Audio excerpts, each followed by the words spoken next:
Well, tomorrow afternoon, you'll be watching President Cyril Ramaphosa delivering his big economic speech. It's the joint sitting of both houses of Parliament. He'll be talking about the economy and economic reform, but the real detail in that speech will come from the Finance Minister, Stephen Grootes.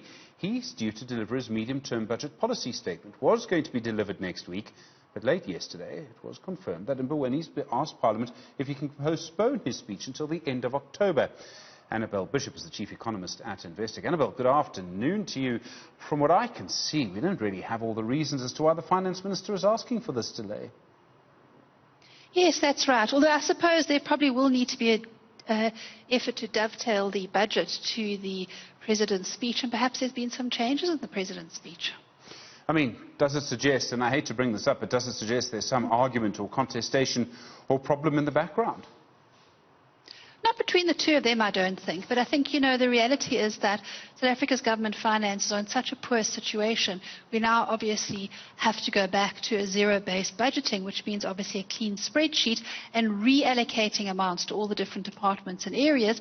And of course, those amounts allocated are likely to be lower than they were before. And of course, that is probably going to cause discontent. And obviously, there probably needs to be some discussion with stakeholders, particularly unions, as the civil servants are likely to obviously see remuneration cuts if this happens, given that there are key areas of expenditure in these government departments. In the end, the problem is really very simple and very complicated.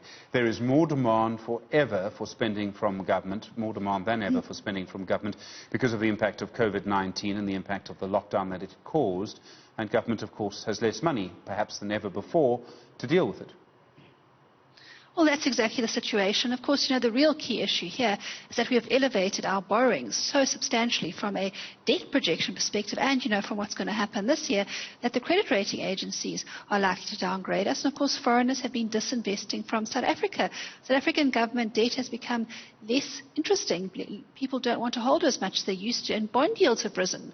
That means the borrowing costs have gone up. And as a consequence of this, obviously this makes it more difficult for government to allocate expenditure because borrowing costs eat up more of the budget, and of course as well it's also a disincentive for economic activity. Higher borrowing costs obviously poor prospect for an investment in the economy. So these are big worries, from a longer term perspective. They're worries that South Africa could default, and of course this is known as a credit risk, a rising credit risk.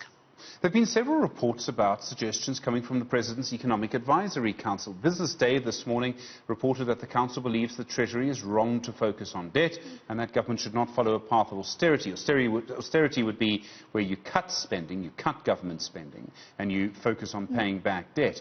Where are you on this? Are you with the Treasury? Should we focus on debt, or are you with the Council? Well, I suppose, many in government feel that we should be spending even more, not less, and obviously, higher salaries, not lower salaries, and of course, as much largesse as possible. But the reality of the situation is when you run out of money, you run out of money.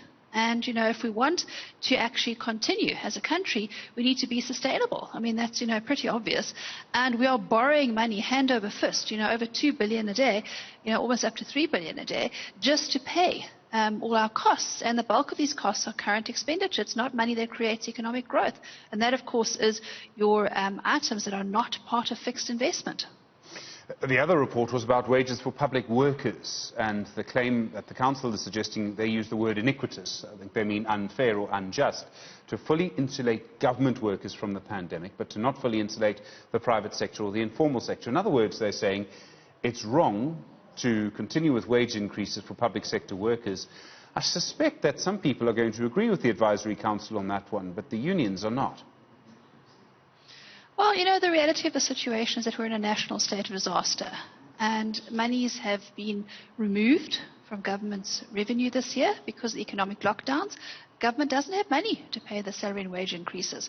Government obviously is likely to be in court with the unions, and with the force majeure declared and obviously with the national state of disaster, it would seem incredibly odd that somehow the unions would win any type of case, indicating that they should continue to enjoy extravagant luxuries of incredible salary and wages, much higher than the private sector, and of course huge increases, while everyone else in the private sector this year is tending to see lower incomes rather than higher incomes than the year before.